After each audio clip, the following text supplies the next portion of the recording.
Okay, I choose a variety of questions. The patterns of the questions are different, and might be some of the questions are new question for you. You haven't seen it before. So listen and please ask me any question if you have any question. Okay, let's start. Question number 1. Okay, question number 1, given that f(x) equals to x cubed minus 3x squared minus 9x plus 11. Okay, before that, I'm going to show you the whole of the questions. This one. Okay, I divided into 1, 2, 3, 4, 5 questions for different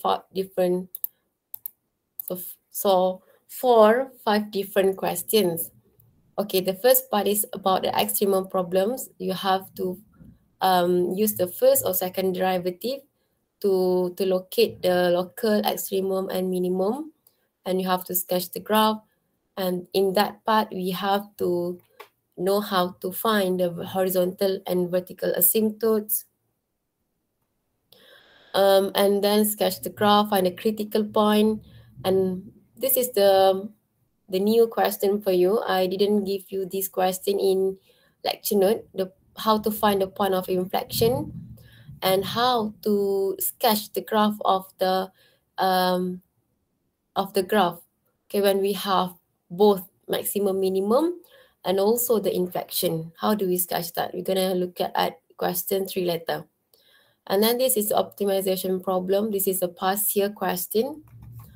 Past year question, remember tahun berapa? Okay, it is optimization problem. They wanna minimize the cost. Okay, then the last part is the rate of change. I chose 3 different objects, geometry object. I chose balloon with a sphere shape. Kemudian this is the chain rule without the shape.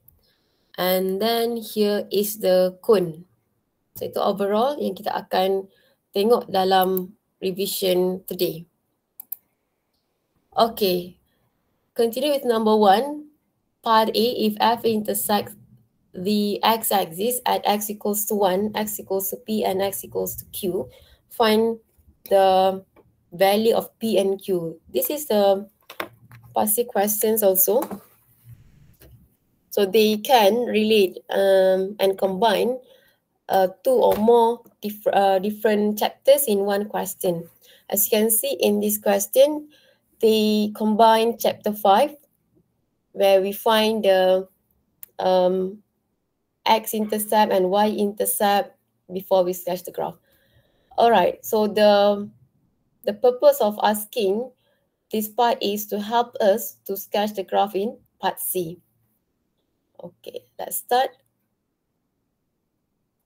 So to answer part A, we need to find the value of x when y equals to 0. F intersect the x-axis. So it is x-intercepts happen when f equals 0. So the f is x cubed minus 3x squared minus 9x plus 11 equals 0. So we're going to get 3 values of x because of the degree is 3. But we know that one of the value will be x equals to 1. It will be the first factor, x minus 1. And the remaining factor will be degree 3. So degree 2. Okay, x squared plus something. So how do we factorize that to get the full mark? And I know you can use calculator straight away, but we cannot directly use calculator to factorize x power of 3. So to factorize x power of 3, we need to use either long division or synthetic division. Okay, which one do you prefer, long division or synthetic?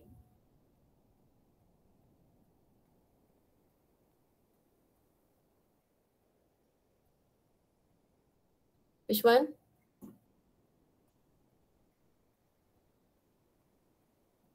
Okay, synthetic. Okay, so synthetic division when x equal to 1 from the first factor, we put a 1 here and we arrange the coefficient in descending order of x.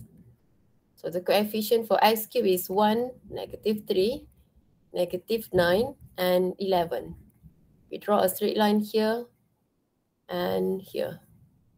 So the remaining factors will come from the bottom here. With the highest degree, highest power is 2, x power of 1 from above it, x power of 0. Okay, gitu. Okay, so dia punya remainder mesti kosong. Because of x equals to 1 is the factor. Okay, so pull down the first value. Okay, 1 times 1 is 1. Put it here.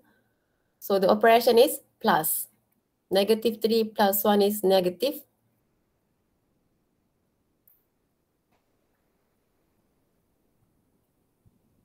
-2. Okay, positive 1 times -2 is -2. -9 minus 2, -11. Okay, times here, bring up, and plus, you're going to get 0. So this is the remainder. Okay, now, from the answer that we got here, we can know that the remaining factors are x squared, 1x squared minus 2x minus 11. So just enough to put a minus 11 only. No need to put the x power of 0 because x power of 0 is 1. Okay, but now, now we can use calculator to factorize x squared minus 2x minus 11. Okay, can anyone help me to factorize this?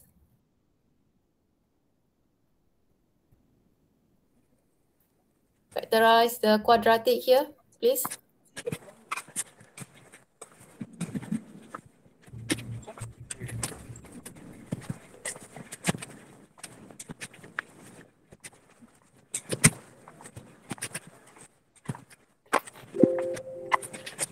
I think someone is opening his or her mic and ready to Irfan.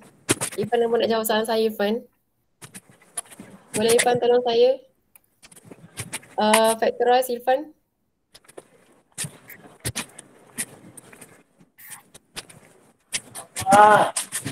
Boleh Irfan? Factorize.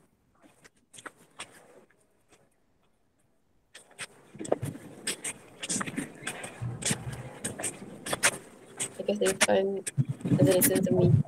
Anyone? Okay, come on, anyone?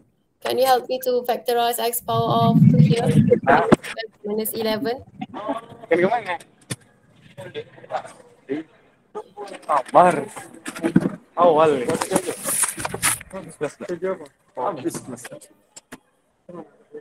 Awal lagi, 2,5 lagi. Irfan tolong tutup mic. Irfan. Ada. Tekan ni. Okay. Siapa dah factorize boleh bagi tahu saya dia punya the two values of x here?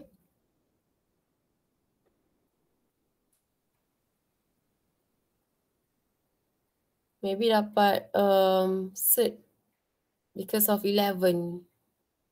Is it? Madam.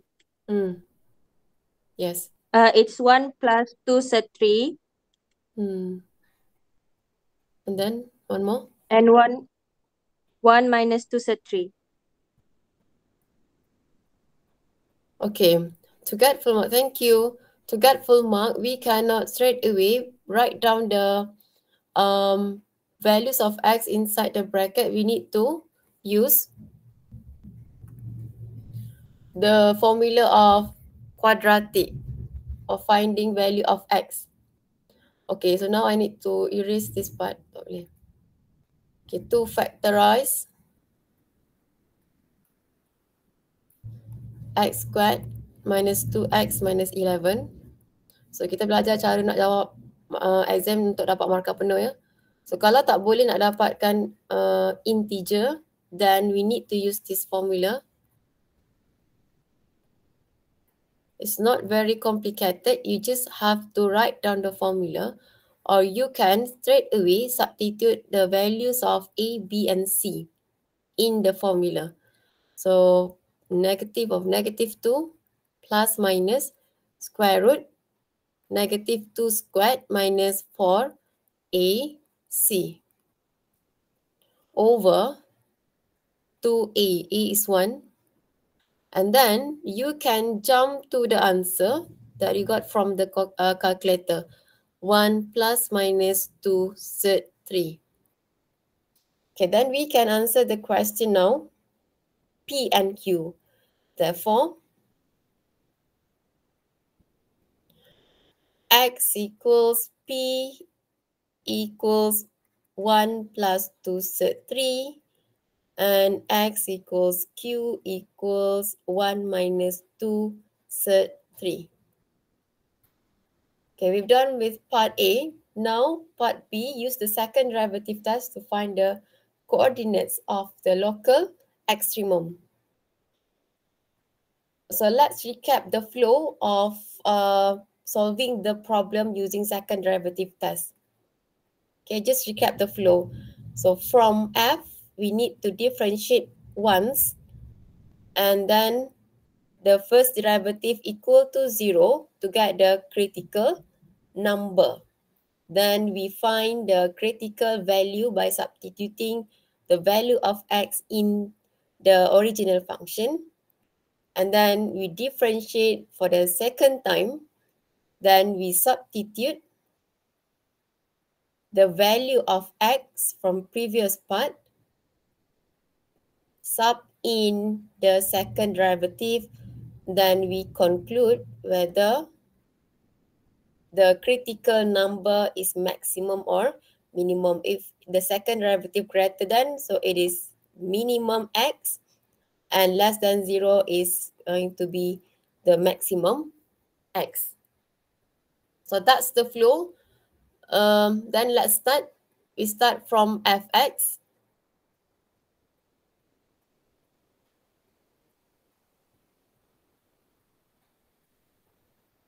Differentiate that.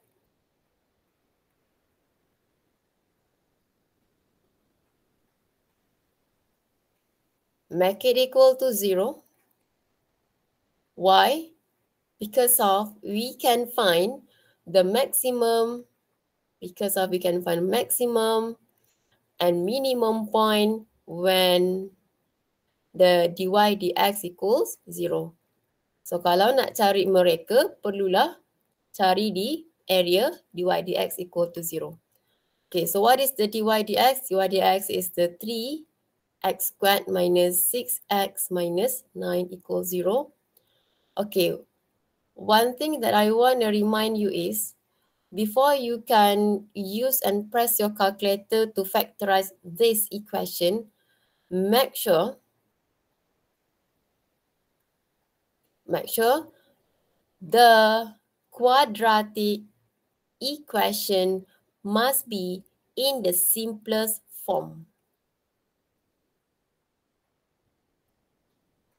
Okay, because of what? Because of when you straight away press your calculator from 3x squared minus 6x minus 9. Okay, let me show you the calculator. What will you get?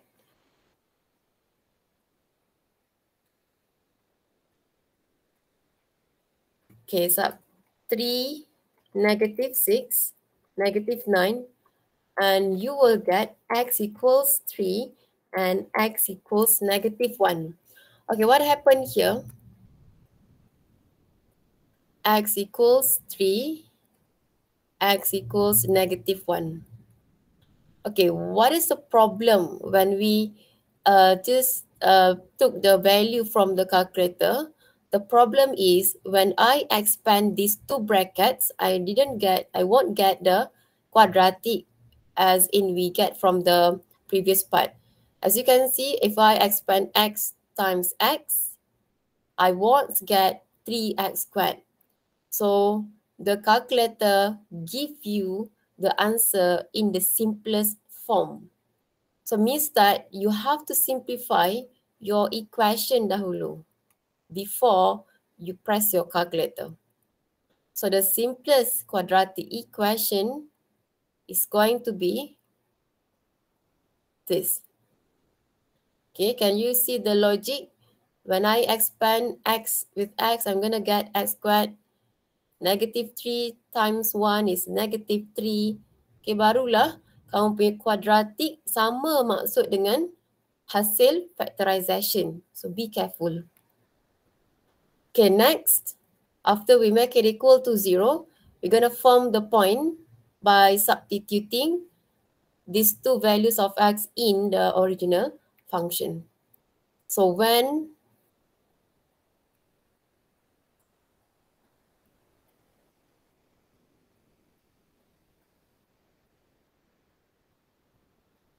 x equals 3, f of 3 is 3 cubed. Okay, I need someone to get a value from here and for -1.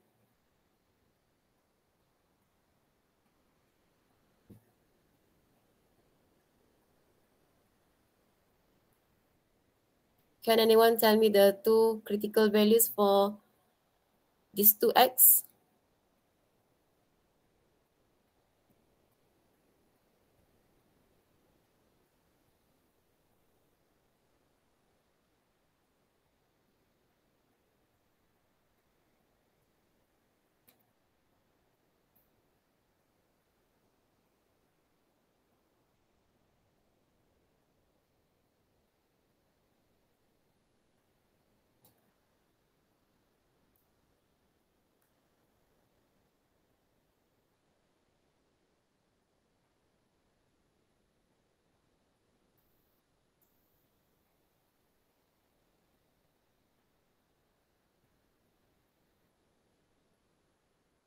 Okay, what is it?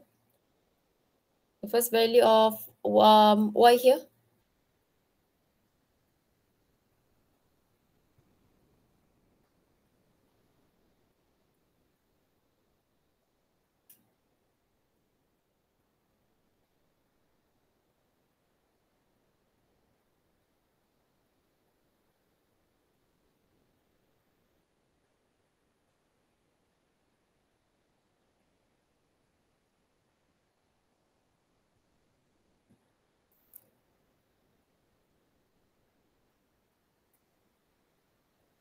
Come on, please help me. You are not watching the movie here.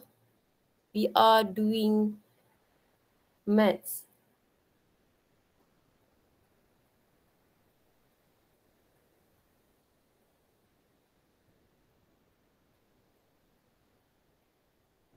-16, madam.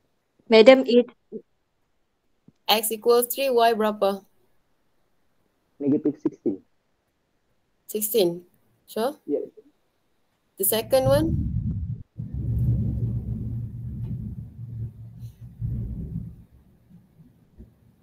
Sixteen. 16. Okay, now we form the critical point 3, -16. Therefore,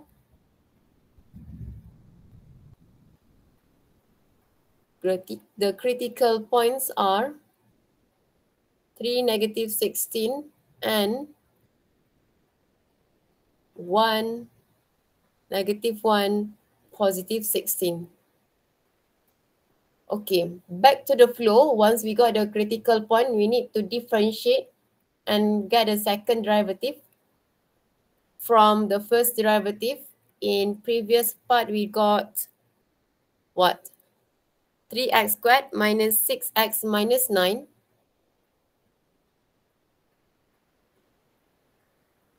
Okay, differentiate this, you're going to get 6x minus 6. Okay, what is the purpose for differentiate for the second time? Because we want to check whether the 3 is max or min. So we substitute the x. So the first x is 3. Sub in. What is it here? 18 minus 6 is 12. It is greater than 0. So the conclusion is x equals 3 is going to be the, what is it? Max or min? Min. Minimum. Second, yes, correct. Second value, x equals negative 1. Sub in 6 times negative 1 minus 6. What is it?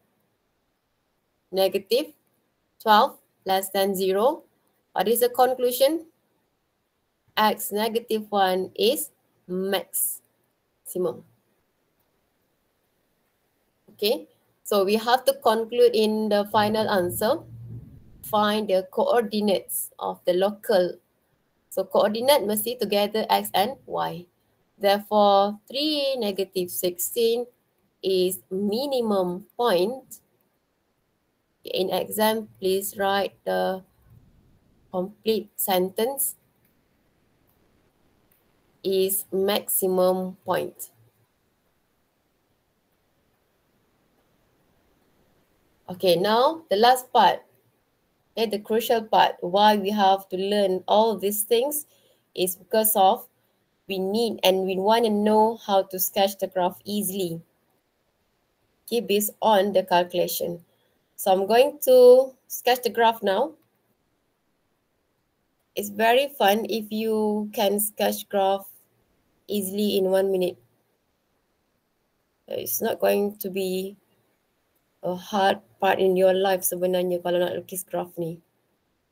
Sketching graph is very easy from chapter 10. Okay, this is the cubic graph. We can imagine from prior knowledge, chapter 5, we can imagine the basic shape will be like this. So from the basic shape, we can see that the graph will have one maximum point and one minimum point. Okay, let's plot the point first. So the first point that we need to plot is the 3, negative 6. 1, 2, 3. Let's say negative 6 here. So plot the point. This is the minimum. And then negative 1, 16. Negative 1 and a positive 16.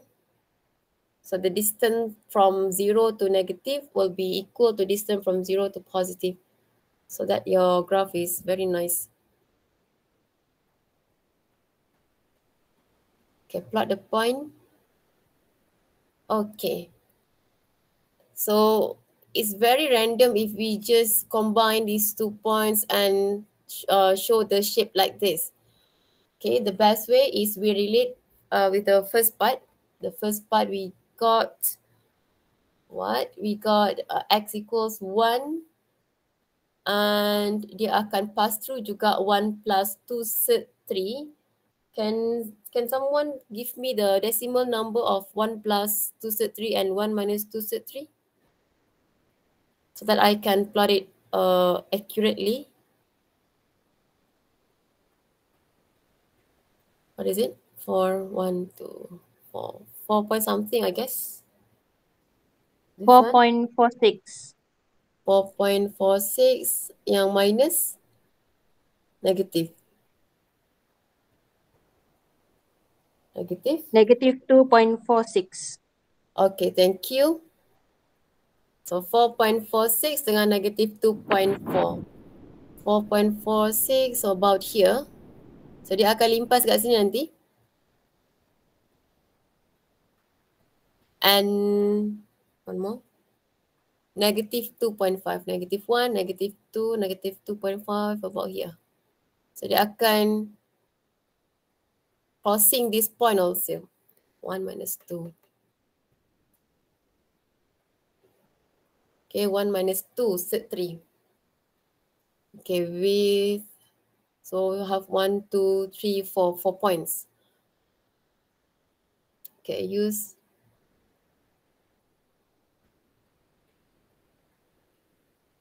make sure you can draw smooth curve. Dengan satu tadi kan dia akan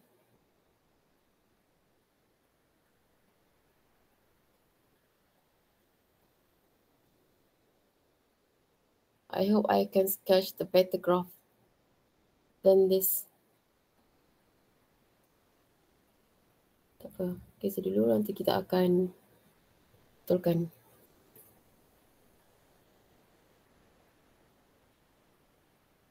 So in the exam, please use pencil to sketch the graph from the axis, from the label. Everything inside the graph must use pencil. Supposed to be a point. Okay.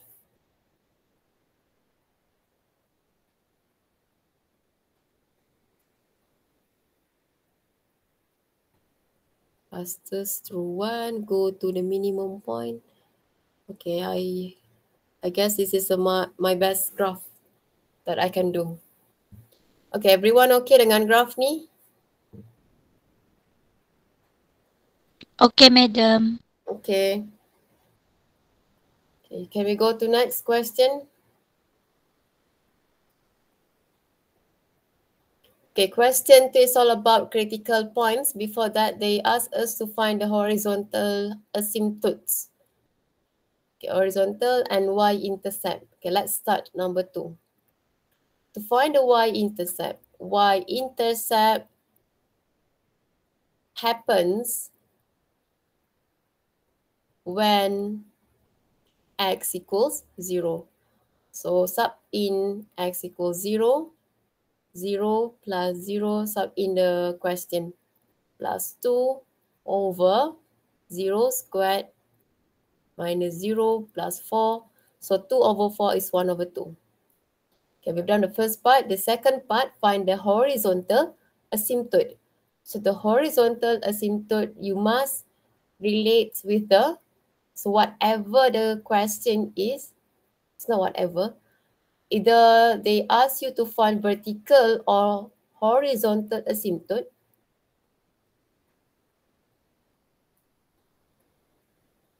you must relate it with limit.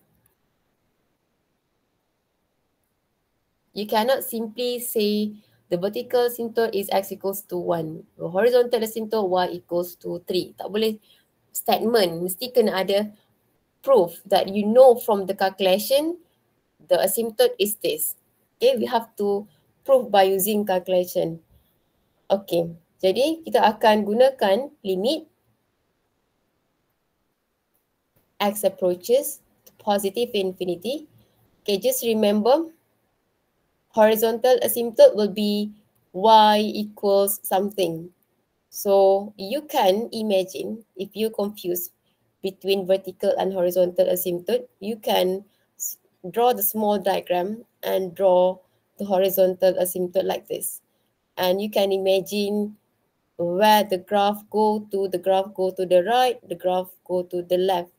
Graph tidak akan pergi ke atas ke bawah. So means that to find the horizontal asymptote, x must go to the positive infinity and must go to the negative infinity. Okay, baru kita akan jumpa horizontal asymptote nanti. Okay, so we have to do 2 parts in order to find the horizontal asymptote. Okay, you're going to find the limit for the function, for this function. And then you have to recall back all the methods, all the 8 methods to find or to solve the limit. Okay, the very straightforward is we have to substitute the value of x. Okay, when I substitute here, it's going to be infinity squared plus infinity plus 2 over infinity squared minus infinity plus 4. So it's sort of like infinity over infinity. This is undefined. So infinity over infinity is undefined. We cannot find that value. So the alternative method is method number 8, where we take out the highest power of x power of n of the numerator and denominator. Then we need to cancel out the common terms yang membuatkan mereka infinity over infinity tadi. So from the numerator, you can see that the highest power is x squared. So take out x squared from every single term on the top. So x squared divided by x squared for the first term is going to be 1. Okay, for the second term, x over x squared is 1 over x. For the third term, 2 over x squared. So that's the way we factorize out the x squared from all the terms.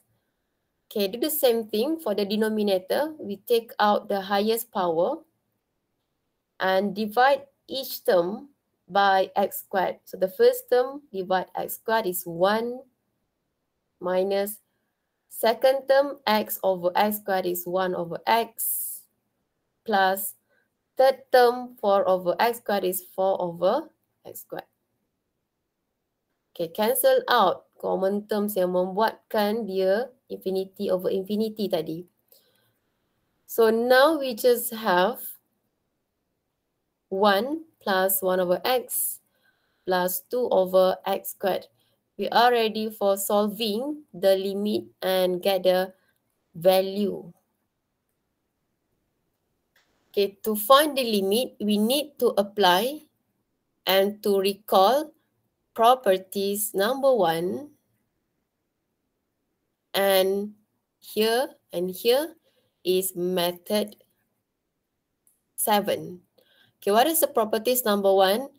The limit for constant function is equal to that constant.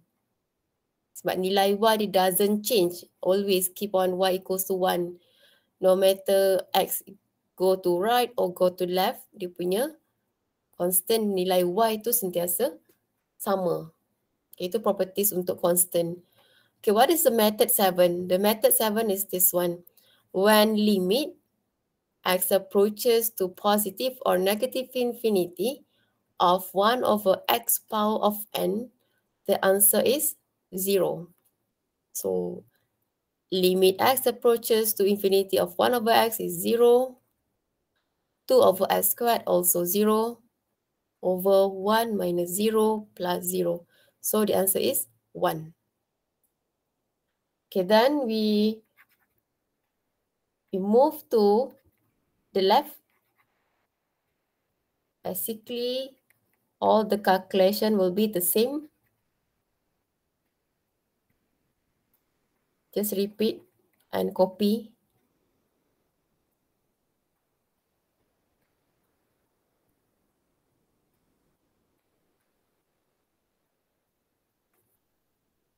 Take out x squared.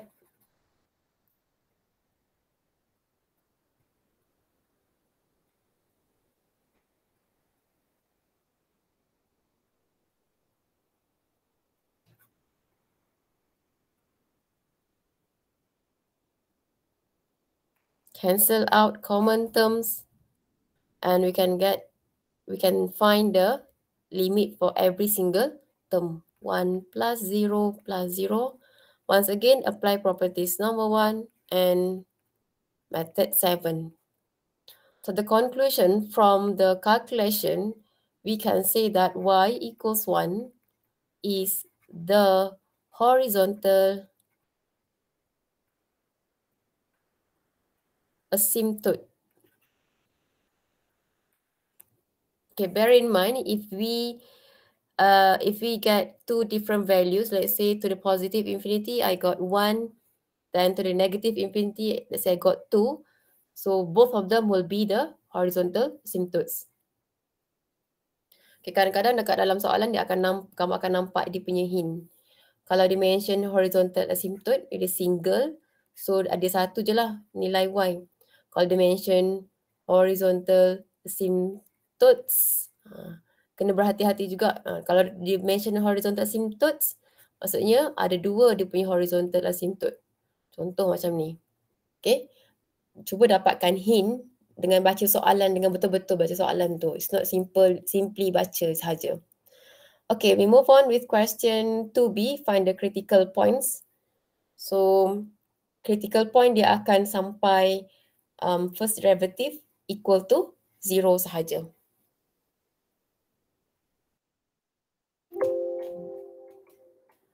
Okay, we're gonna differentiate this question, this function by using quotient rule.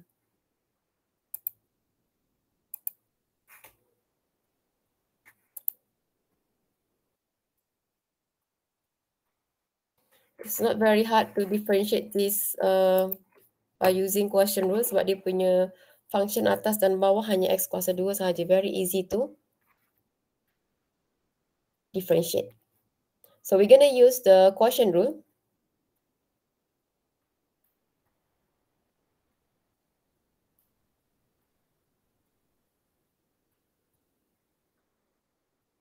With the u is x squared.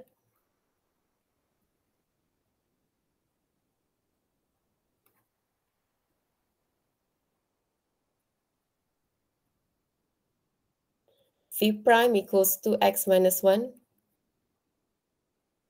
Okay, sub in the formula of quotient rule. V cross multiply. Put bracket. Times u prime minus u times v prime over v squared. Okay, I want to give you tips here. I already gave you dulu. Every time, whenever you use the quotient rule, we never expand the denominator. Okay, remember that. We always simplify the numerator only. Can never ever expand the denominator. There is no point to expand this. Okay, expand the numerator only, carefully. Kita ada 4 bracket dekat sini, okay, pull. So this with this first.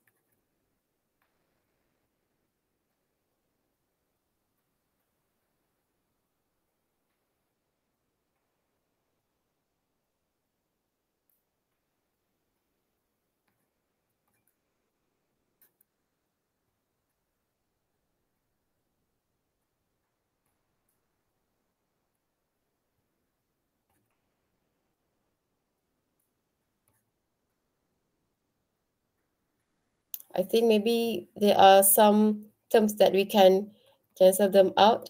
Common terms, maybe. On the top. What is it? Which one?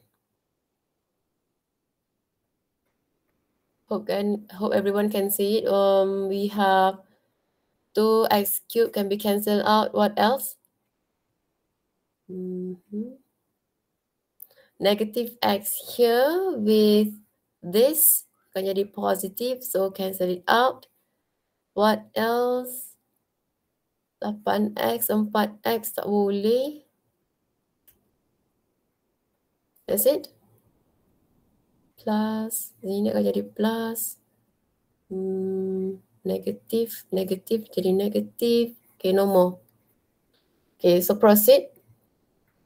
So we have x squared minus 2 plus 1 minus 2. So 1 tolak 2, negatif 1 tambah 1, kosong, positif 1. Okay, now the linear function, we have 8x and minus 4. So plus 4x. For the constant, for plus 2 is 6.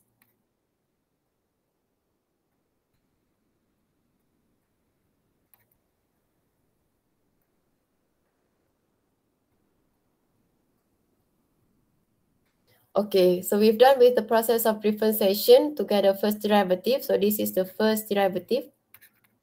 To get a critical point, since the critical point happened in two situations, dy dx equals 0 and dy dx is undefined. So we need to separate the second derivative into two different parts. So the first part is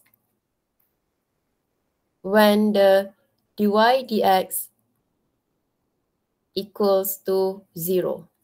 So it means that the whole fraction is going to be equal to 0. Then we're going to solve this equation. Okay, cross multiply. So the remaining part is the numerator only. Then we can factorize the quadratic. Is it 2 and 3? No. 1 and 6, 2 and 3. Can someone help me to factorize this? Or cannot factorize? 2, 3 cannot.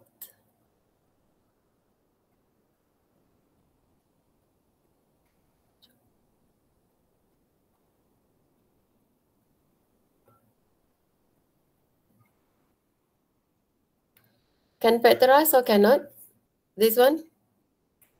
The quadratic here? No, madam. Cannot. Do you get I or a decimal number?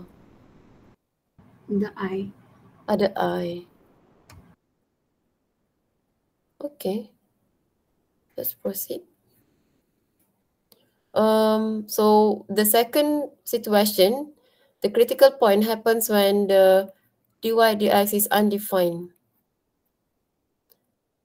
This fraction will be undefined when the denominator is equal to 0. So the denominator equal to 0 is x squared minus x plus 4 squared equals 0. So bring 2 to the right. And we just have the quadratic. Okay, this time can factorize or cannot? I guess macam cannot juga ni. Or can. X. Sorry, x1, x4. Is it?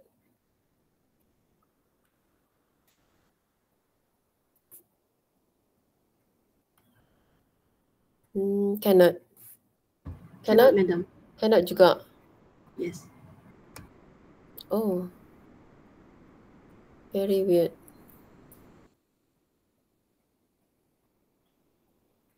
So what is the conclusion here? Find the critical points of F. Madam, Yes. Did I do any that mistake? should, yeah, that should be negative 2x squared plus 4x plus 6. To which part, Chu? Is it from the first derivative? Yeah, the numerator. The numerator, okay. Is it this part?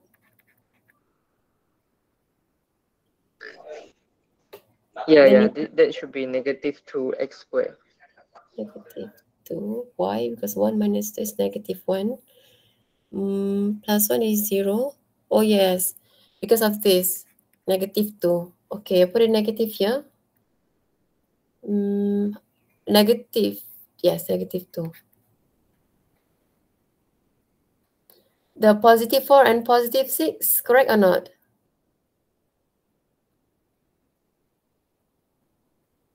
Yes, madam. Okay, thank you, Chu. So should be negative 2. So I multiply both sides by, divide both sides by negative 2. So it's going to be x squared minus 2x minus 3 equals 0. So then I can factorize it. Okay, yes. X equals negative 1, x equals 3. Okay, so get a value of y. for both of them? Can you tell me the value of y for -1 and for 3?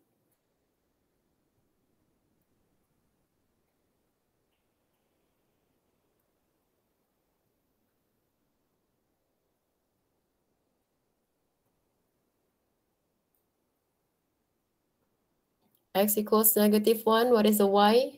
Masukkan dalam original function fx. What is it?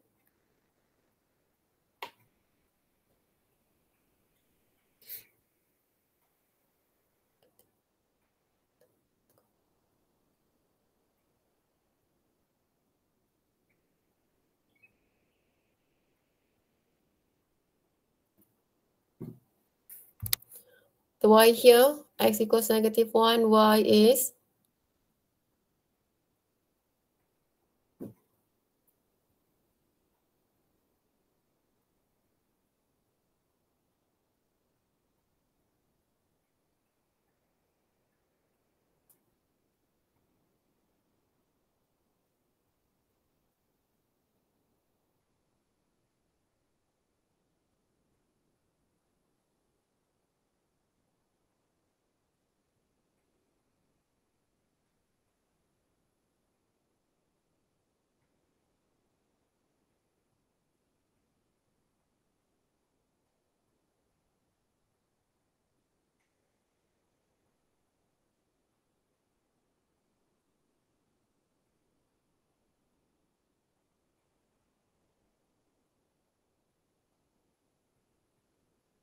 come on, what is it? Y is what is it? -1 squared is 1, 1 minus 1 is 0, 2 over 1, 1 plus 1 is 2, 2 plus 4 is 6, 2 over 6 is 1 over 3. Am I right? When x equals to 3, so sub in the fx, 3 squared is 9 plus 3 plus 2 over 3 squared minus 3 plus 4. So on the top, we're going to get 9, 11, 14. So 9 minus 3 is 6, 6 plus 4 is 10. So 7 over 5. Therefore, the critical points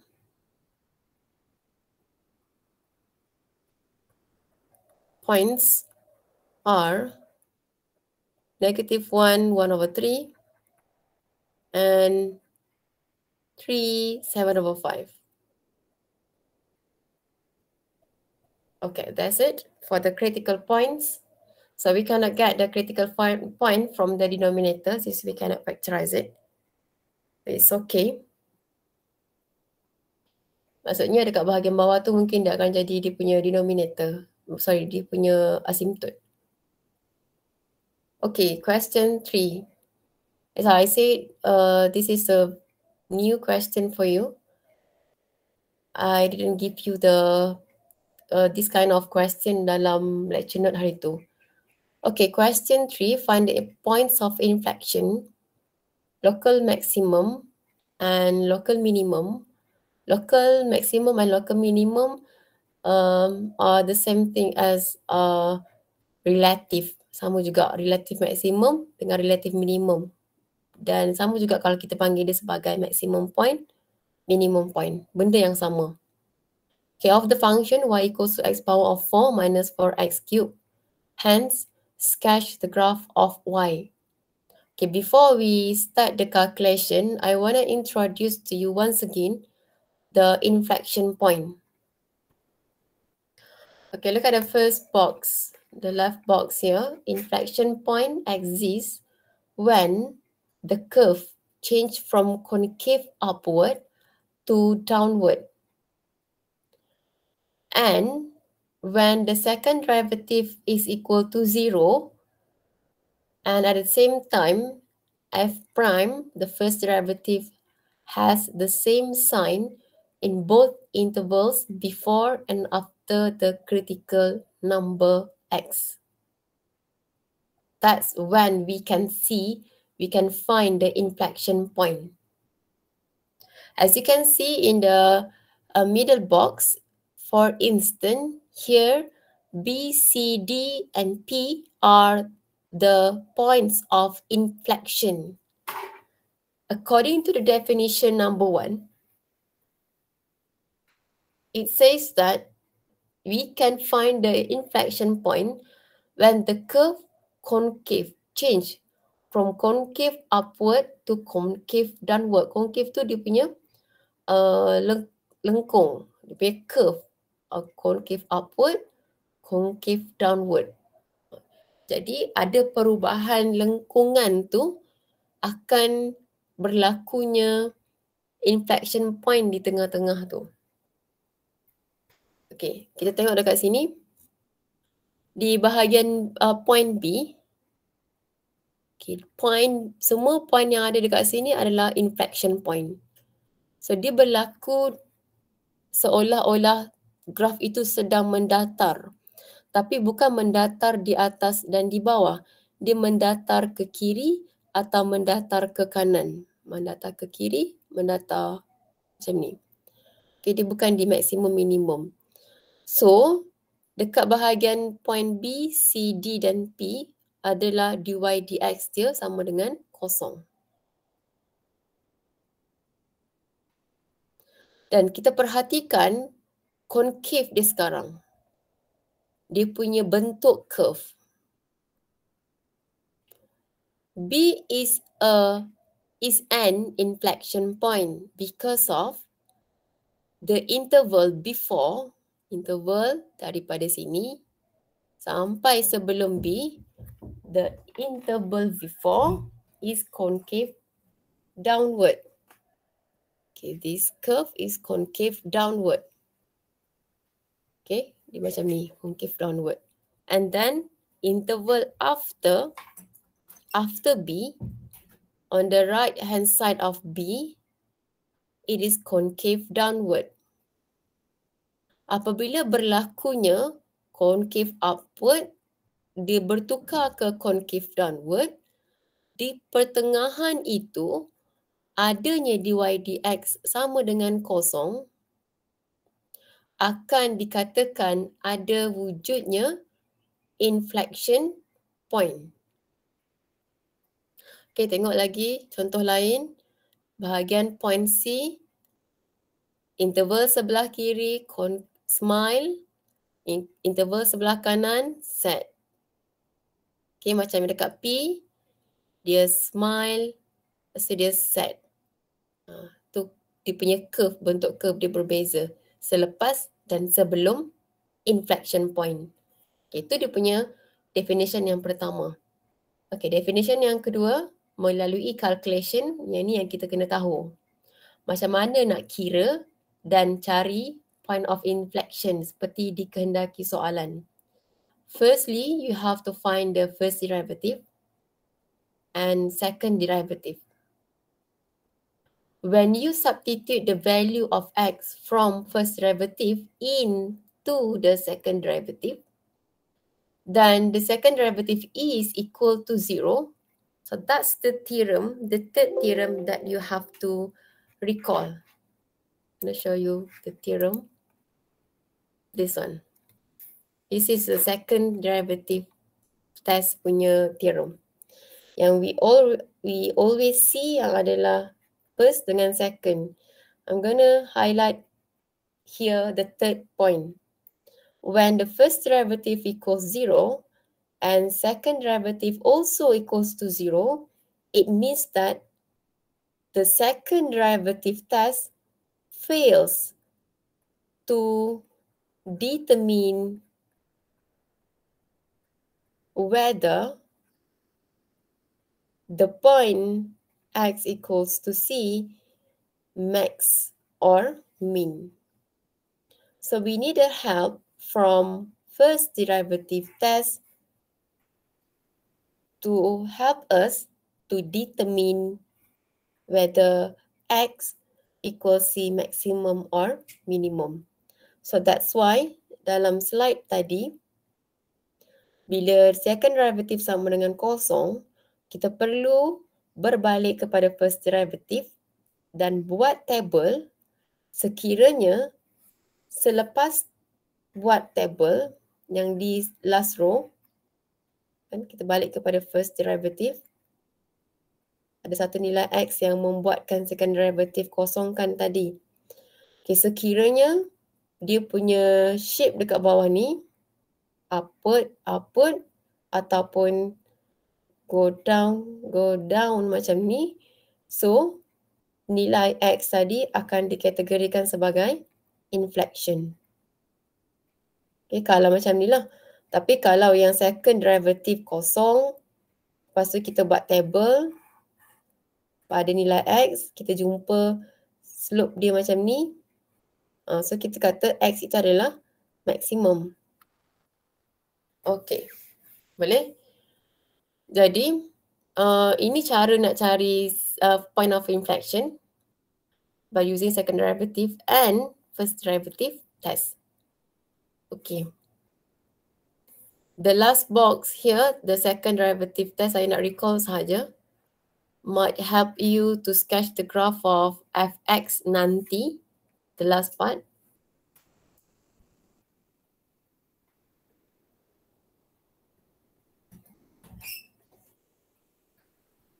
Okay, the last part nanti kita akan lukis dia punya inflection point. Kalau second derivative greater than 0, dia akan membentuk minimum.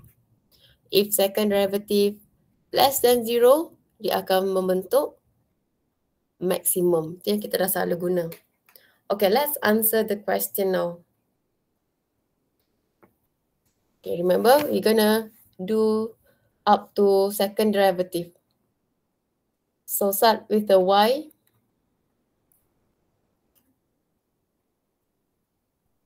Find the dy dx.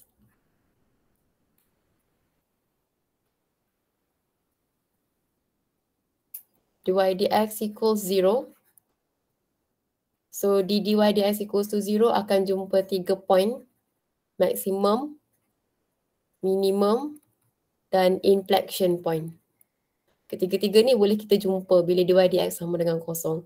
So what is the dy dx? It is 4x cubed minus 12x squared equals 0. Take out 4 and x squared.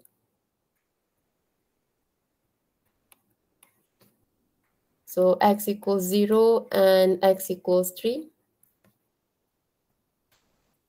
Okay, we can get a point and x equals to 0, y equals 0, x equals 3, y equals to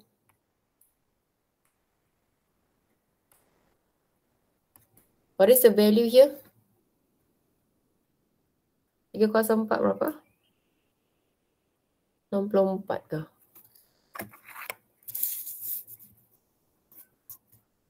Please someone help me.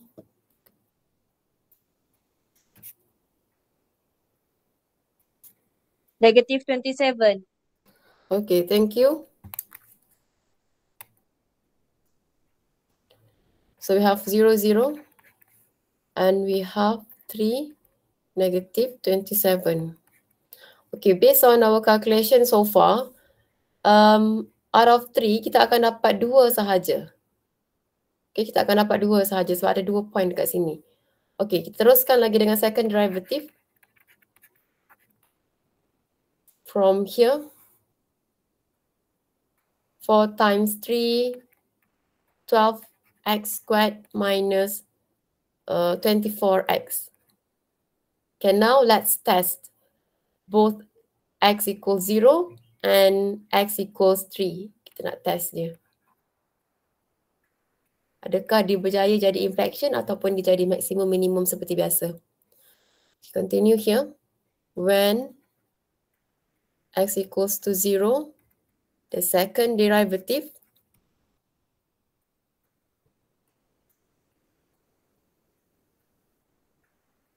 also equals to 0. So when the second derivative equals to 0, the early conclusion that we can make here is second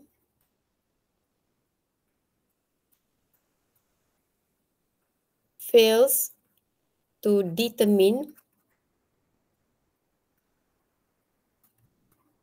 whether x equals to 0 is minimum or maximum. So we need a help from first derivative test. Okay, let's proceed with the first. So go to first derivative test. Okay, first derivative test. Construct table of sine of dy dx. Draw a number line from positive infinity to the left, negative infinity. In the middle, we have x equals to 0. Okay, from the field tadi tu. Okay, pull down to construct a table. Okay, first row is interval.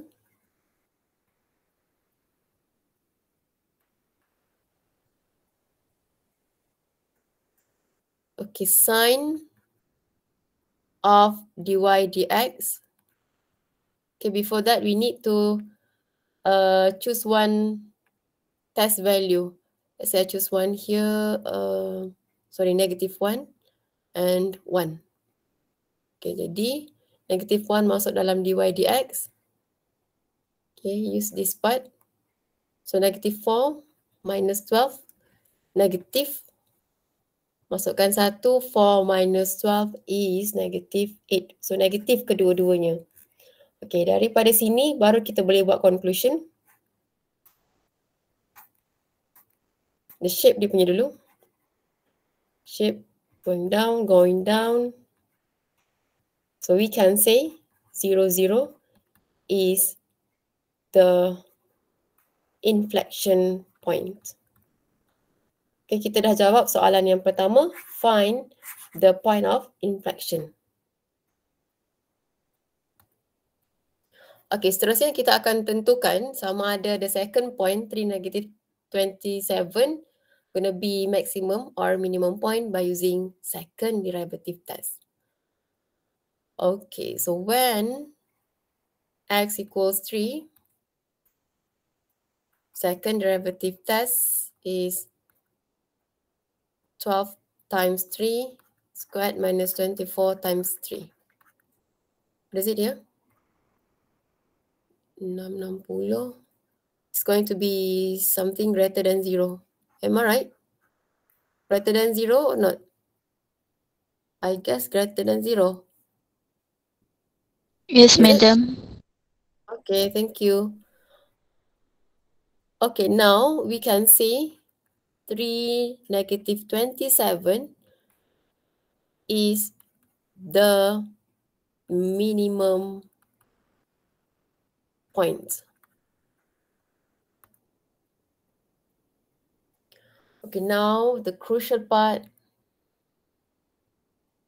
is applying all the concept that we learned to sketch the graph. Okay, so x power of 4. Apa information yang kita ada? Kita dah ada dia punya inflection point.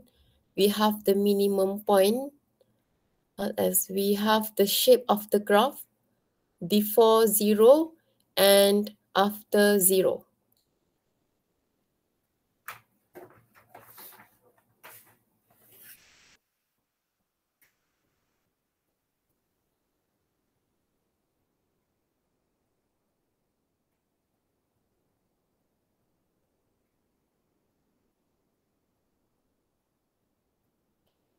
Okay, dia akan negatif.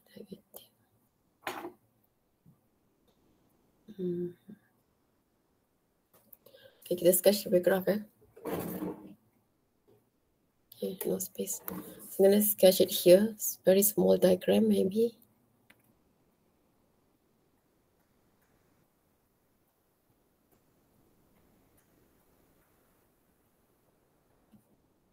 So y versus x.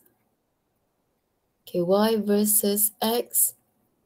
Plot the inflection point at origin 0, 0. And the minimum point is 3, negative 27, very far away. At the bottom, here. So dia akan jadi minimum Okay, so kalau minimum, the interval or the shape after is going up and interval before the point is going down like this. So with a negative gradient and after that with a positive gradient, x equals 3 gonna be the minimum point. Okay, sekarang nak lukis inflection point kena hati-hati. Okay, sekarang kita nak pergi ke inflection point. It's not going to be a straight line ya, macam ni. Because it's not linear function. It's going to be a curve. Okay, jadi inflection point ni perlu tengok balik dia punya definition yang awal. In the first box here. Inflection point exists when the curve change from concave upward to concave downward. Okay. Sebelum adanya inflection point, dia mesti kena smile, lepas tu set ataupun set, smile. Dia punya bentuk curve tu. Okay, dia bukan straight line. Okay, jadi apa yang saya nak sampaikan adalah, kamu kena tahu, dekat sini akan ada sama ada ini kemungkinan bentuk yang pertama. Dia akan ada curve, smile, set. Atau kemungkinan yang kedua, dia akan set, smile. Okay. Perlu adanya perubahan bentuk curve, barulah kita boleh katakan 0, adalah inflection point. Okay, macam mana nak tahu curve mana yang perlu berada di sebelah kiri dia? Sekarang kita fokus kepada di sebelah kiri, x less than 0. Kita ambil yang daripada table ni tadi. Okay, from the table, we can see that the gradient is going to the left. It's going to the left. Jadi, dia punya gradient, bentuk dia mestilah macam ni. Yang pilihan pertama. Okay, pilihan yang pertama. Sebab kalau yang ni,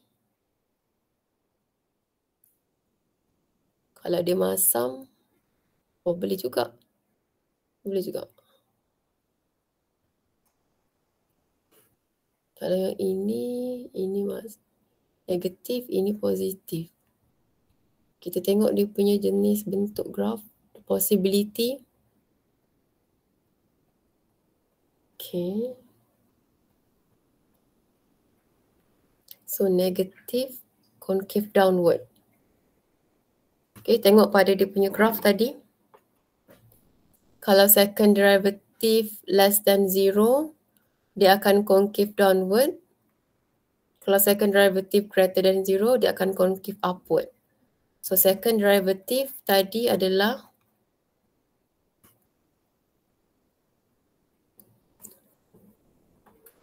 saya nak sambung.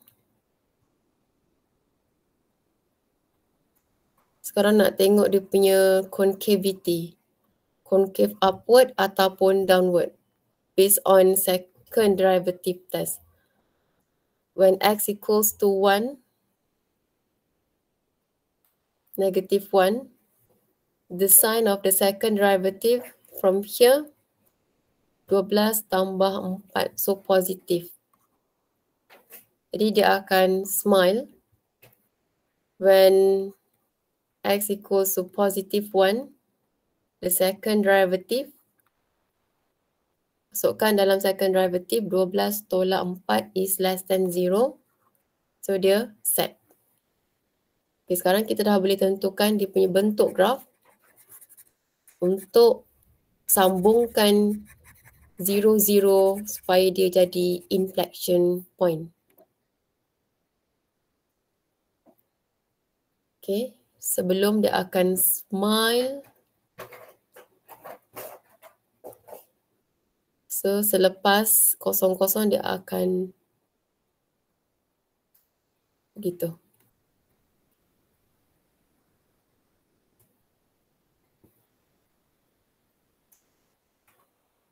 So nampak dia punya bentuk lengkung tu daripada smile pergi ke set. Daripada upward jadi downward.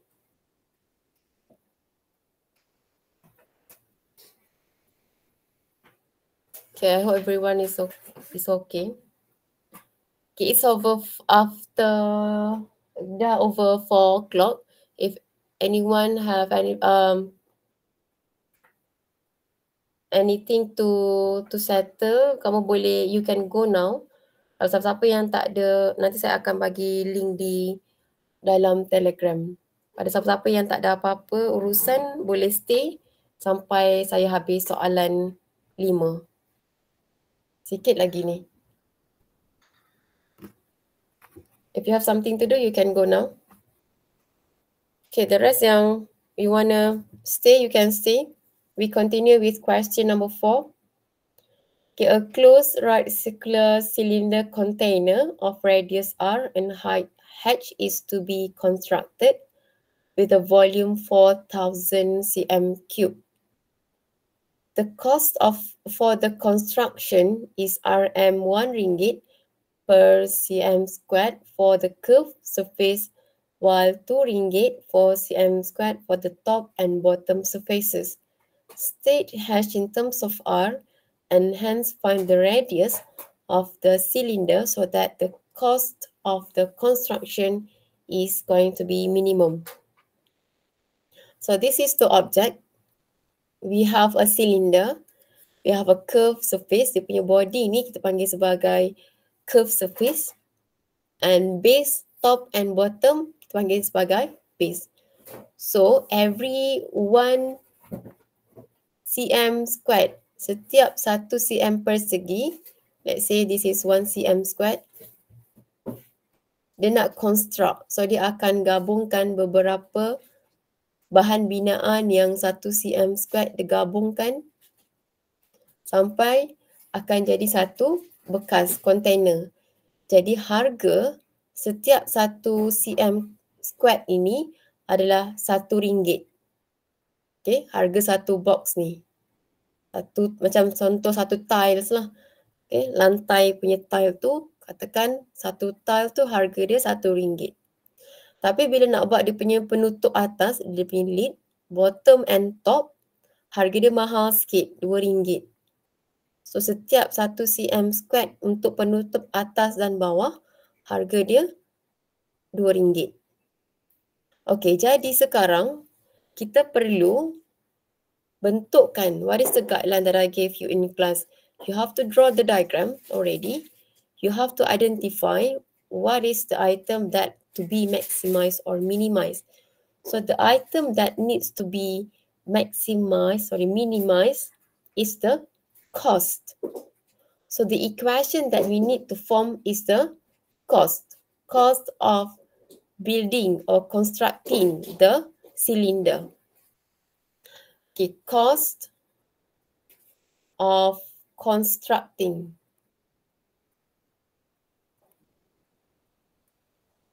the cylinder.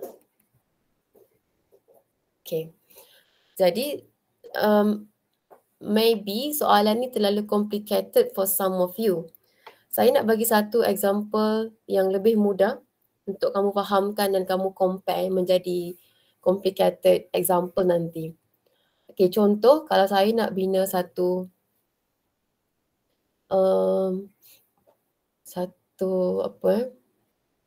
satu bekas kontainer juga. Okay, satu rumah lah. Dia punya lantai dulu. Okay, saya nak bina rumah. Okay, ini fokus dia punya lantai rumah. Lantai rumah sekarang kan kita akan letak tiles kan. Kita akan letak tiles. Okay. Dia akan ada banyak tiles sampai dia penuh. Saya akan penuhkan supaya kamu boleh nampak the whole picture tu.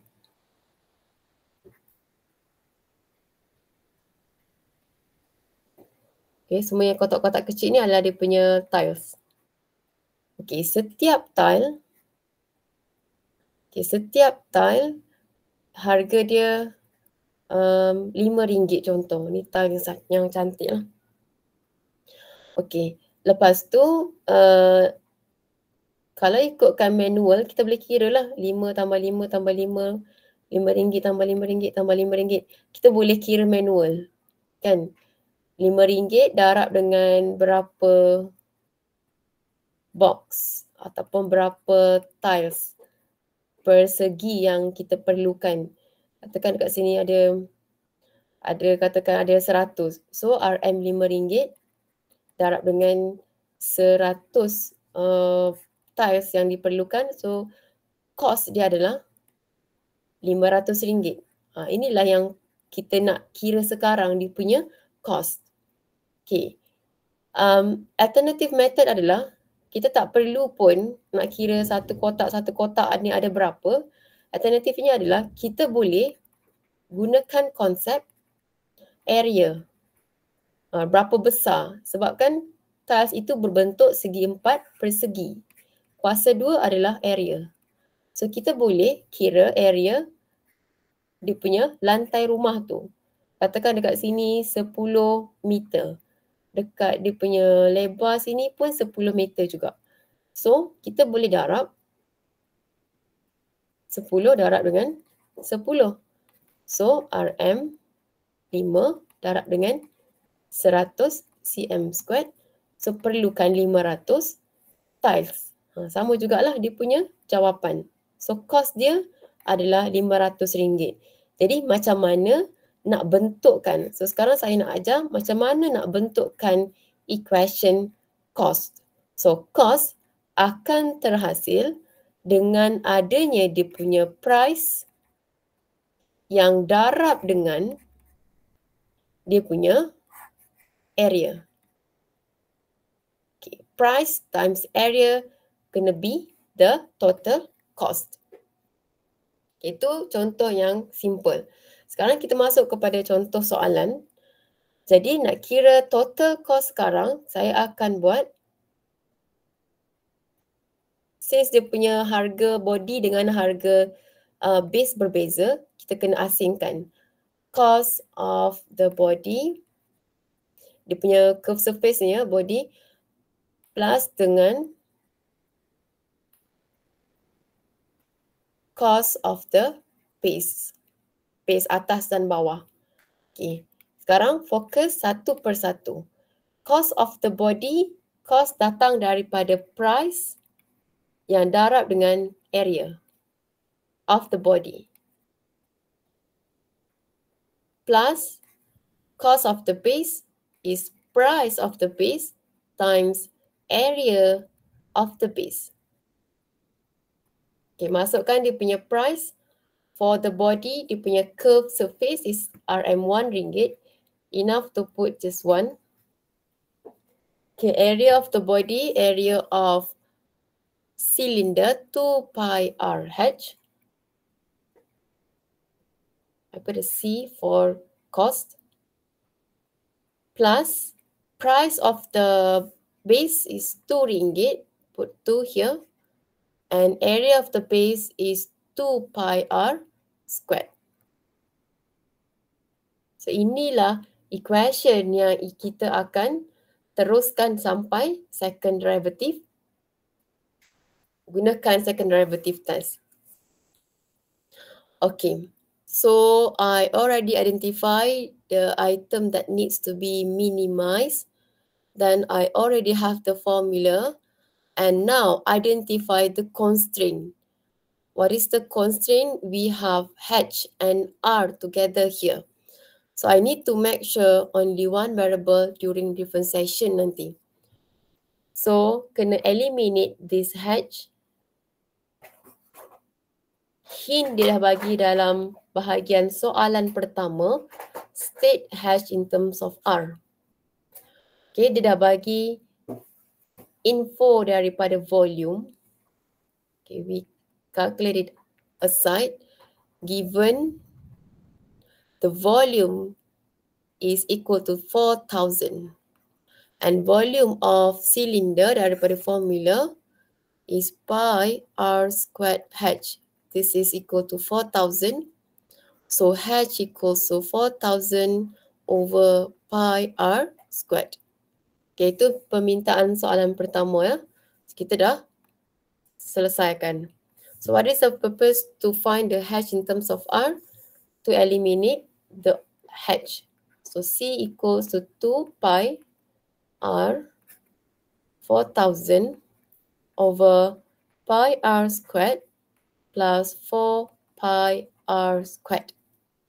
Okay, simplify dulu barulah differentiate.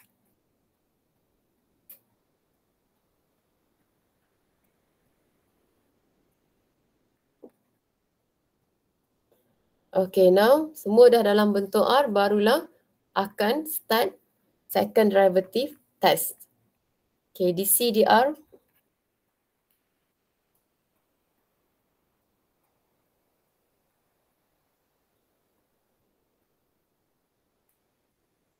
Okay, kemudian DC dr equals to 0.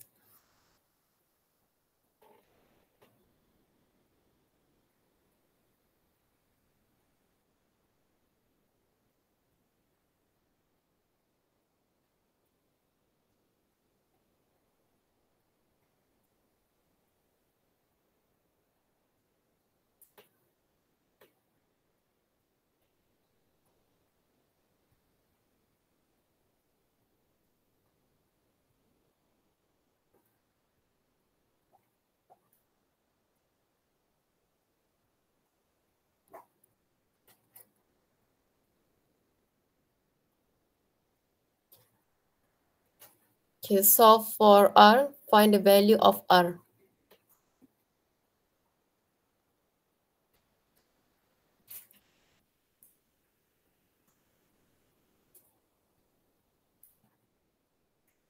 Punca kuasa 1000 over pi, or in decimal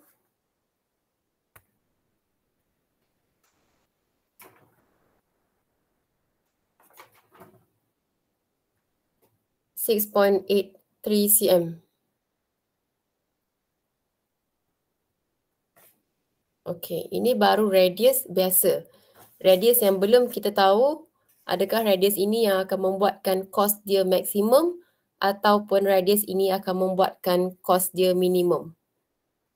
So, kena identify dan verify dulu. Dia punya status R ni. Membuatkan maksimum atau minimum.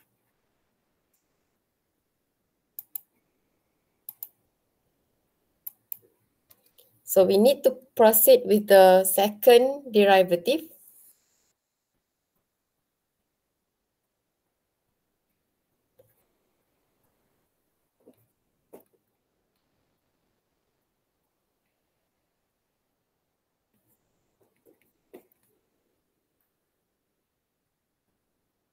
Okay, this is the first derivative. Second derivative is here. Is it 8? 48 pi R, yes.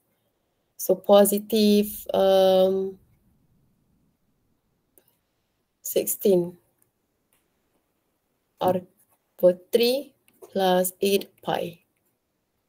So when R cube equals 1000 over pi, the second derivative equals 16,000 over 1000 over pi plus 8 pi. So semua ni positif kan? Obviously dia akan jadi greater than 0. It's going to be a positive value.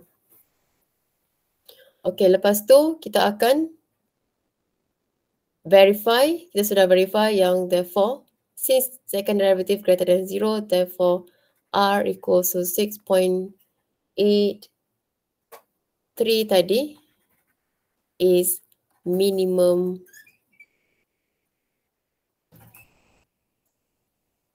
radius that yields ataupun that makes the cost to be minimum also.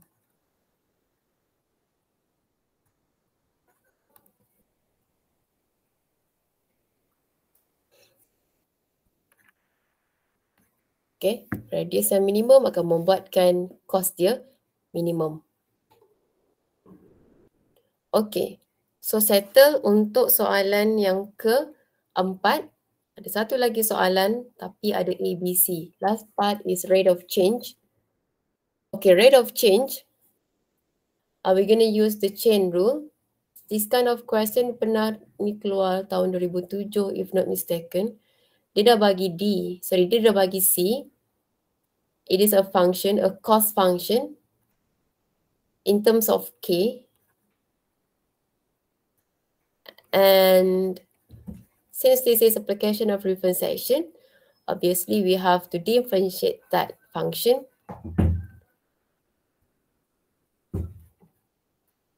Okay. So what is the question? Find the rate of change of the total cost. Okay, rate of change yang dia nak, rate of change maksudnya per dt of the total cost is dc. So we can form the chain rule. So dc per dk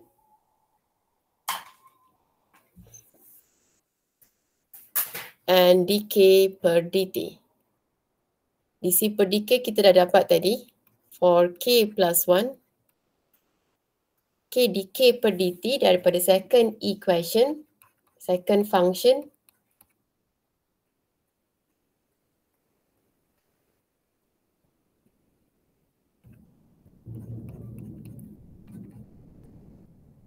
Masukkan dalam chain rule.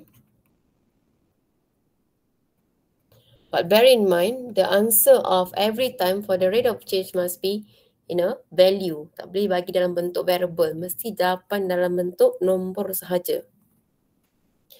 Therefore, we need to find the value at that moment.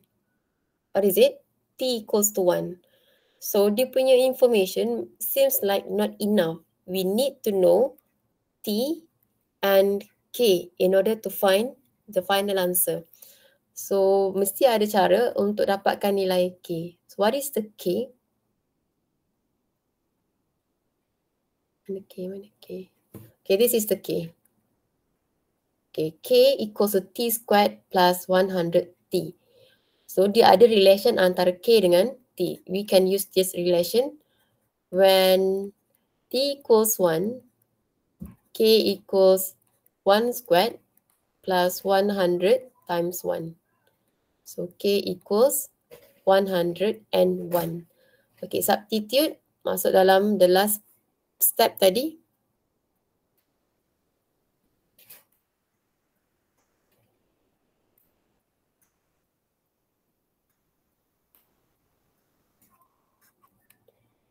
Okay. So, dapat berapa kat sini? Let me use my calculator dulu. 404 plus 1.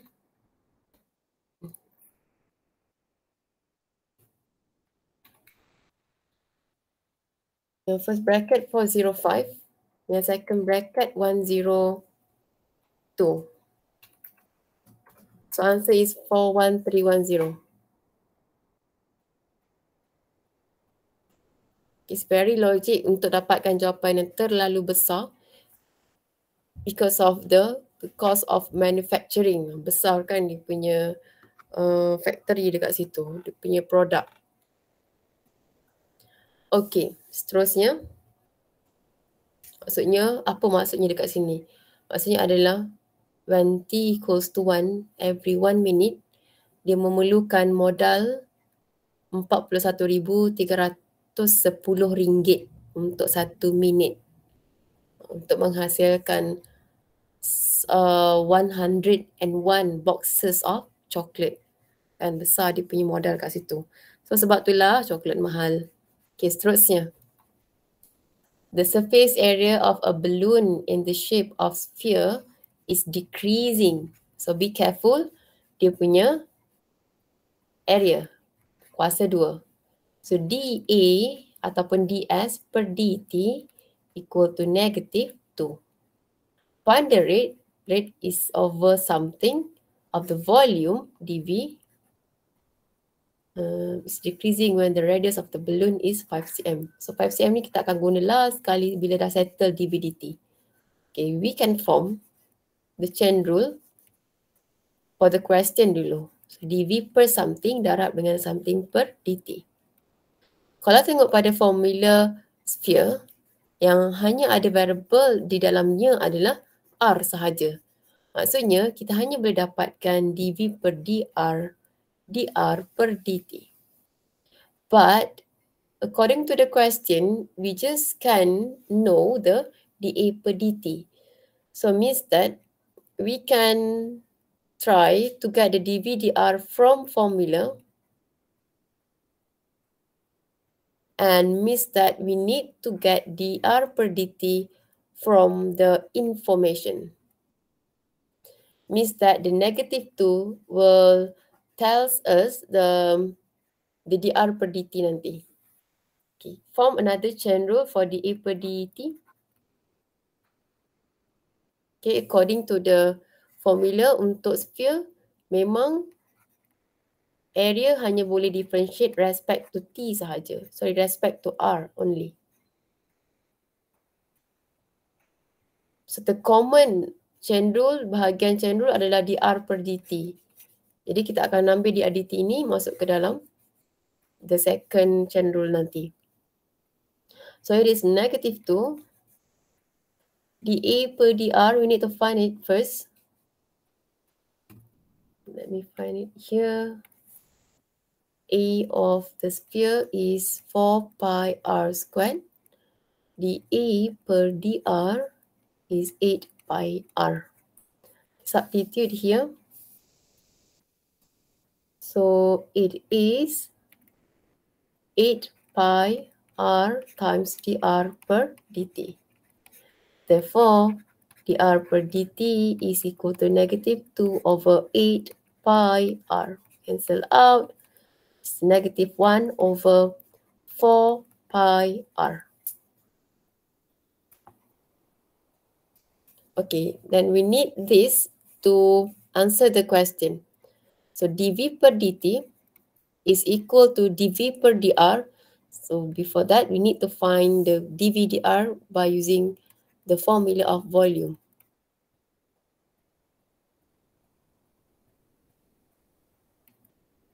For pi r square. Sebab 3 ni akan potong nanti bila kuasa dia ke depan. So, masukkan dekat sini. 4 pi r squared darab dengan dr dt, -1 over 4 pi r, cancel out.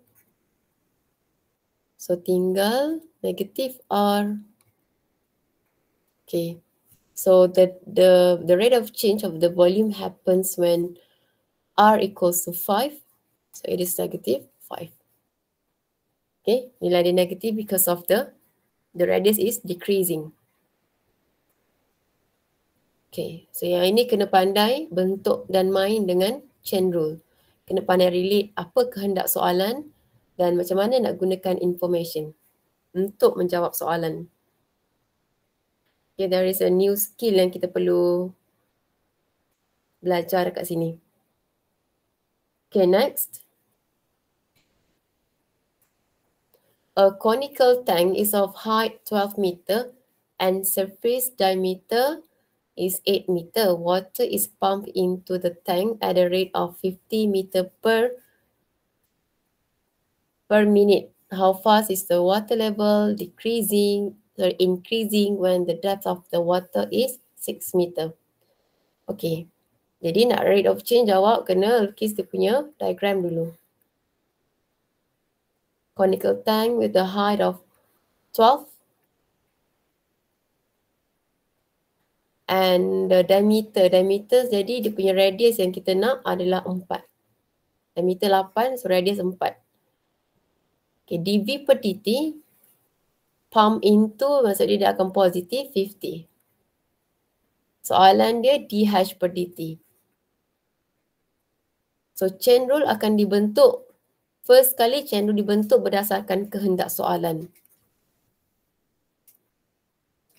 Dan kita akan relate dengan info. Soalan dah bagi dV/dt, dH/dV from formula. So from formula, V equals to 1/3 pi R squared H. We need to differentiate respect to H. So R ini kena replace dulu dengan something else in terms of H. Okay, yang ini dia punya water, radius water and height of the water here. So we're going to use the ratio of tangent theta, where the theta is here, the half. It's very small theta. The corner, bahagian bawah tu. Okay, the small triangle versus the big triangle of the cone. So the small triangle with the water inside it. So R of water here, height of water, and here radius of the cone and the height of the cone. They are sharing the same theta. So tangent theta for the water is R over H. Tangent theta of the cone is 4/12. So combine these two, R over H equals 4/12. So R equals 1/3H. Okay, so gonna substitute in the formula of V. So V, we're trying to set the formula in just one variable.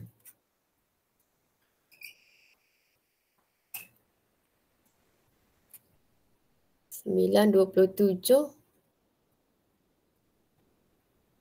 H power of 3.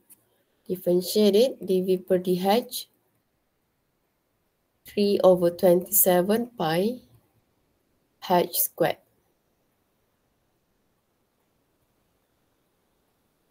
Okay, 3/27 is 1/9.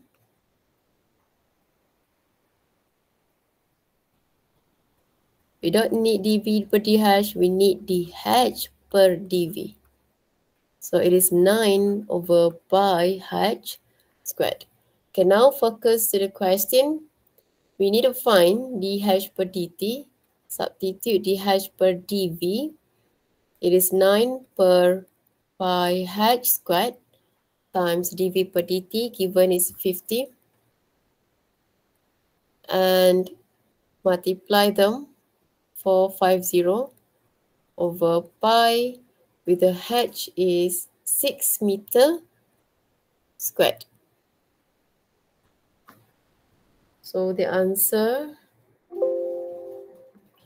450 over 36, 25/2 pi.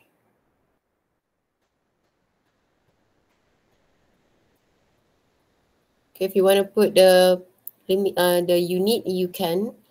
dH is cm, the meter per minute.